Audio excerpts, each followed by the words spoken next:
Social media bullying, unfortunately, has been on the rise for some time, and this is because we actually don't understand how to conduct ourselves online in the same ways as we conduct ourselves offline. So learning good citizenship, which is what we do offline about don't bully people, should be translated to don't bully people online, because it's still people. There's no difference. The main reason why we dedicate a lot of time to social media is not just to be part of a conversation or the fear of missing out, it's also to reflect a little bit of ourselves into the world. We see it as a little bit of ego magnification. We want people to see our lifestyle, we want them to understand our comments, our viewpoints, our humour, and we want to engage them on a humorous level to a certain degree as well. In other words, we're fostering a social relationship online anytime we want versus what we might not get the opportunity to do face-to-face sometimes, and this is why we spend more time on social media. I don't think social media use is going to disappear anytime soon. I think if anything it will continue to grow. In Australia, I think what we'll see is probably a division of what we're using it for. There's a blending right now between work and leisure in social media, but I think we'll start seeing more specialised platforms for health and wellness in social media, economics, education, and then social and leisure. I think if anything, social media is going to be more diverse in the future than it currently is.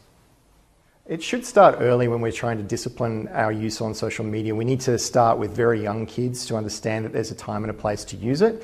And to do this, it's a conversation of what is socially appropriate use. When you're in front of somebody, it's not socially appropriate. When you're by yourself and you've got some leisure time, that's when it's appropriate. The best way to approach social media use in teaching them how to use it with your teenagers is actually to start younger than that if possible. The younger they are and they learn that social media is a sometimes reward and it's a sometimes interactivity, it's better.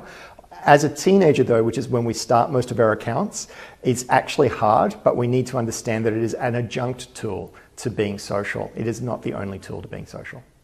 Some of the positive things about placing restrictions on social media for children is teaching them discipline of when is the right time to use it. Clearly, using it in front of somebody else when you should be interacting with them is one of those times that you need to teach them those social skills. And one of the negative ones can be taking it away for too long a period. Sometimes we need to take our children off of it just to teach them a lesson that it's the wrong time to use it, but sometimes taking it away for long periods can actually damage their social relationships because that's part of their world now.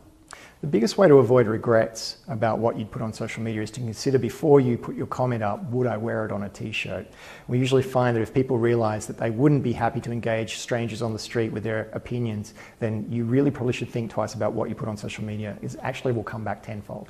Yeah, we're actually getting more and more prolific at using social media, and by prolific I mean we do spend a lot of time.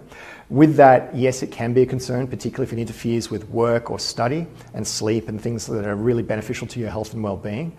But if we're using it for leisure in the right ways, it actually is quite good for our mental health. We can definitely use social media to promote young people's well-being, and it's great for actually self-esteem in a lot of ways as long as it's managed in a way of understanding how to be supportive online and not just look for likes, and likes don't dictate that somebody actually really likes you. So it's really important to understand that social media has two faces. One face is that it can be used for problem solving for those who share the same problem, and the other one can actually be for a bit narcissistic purposes, and that's not as helpful.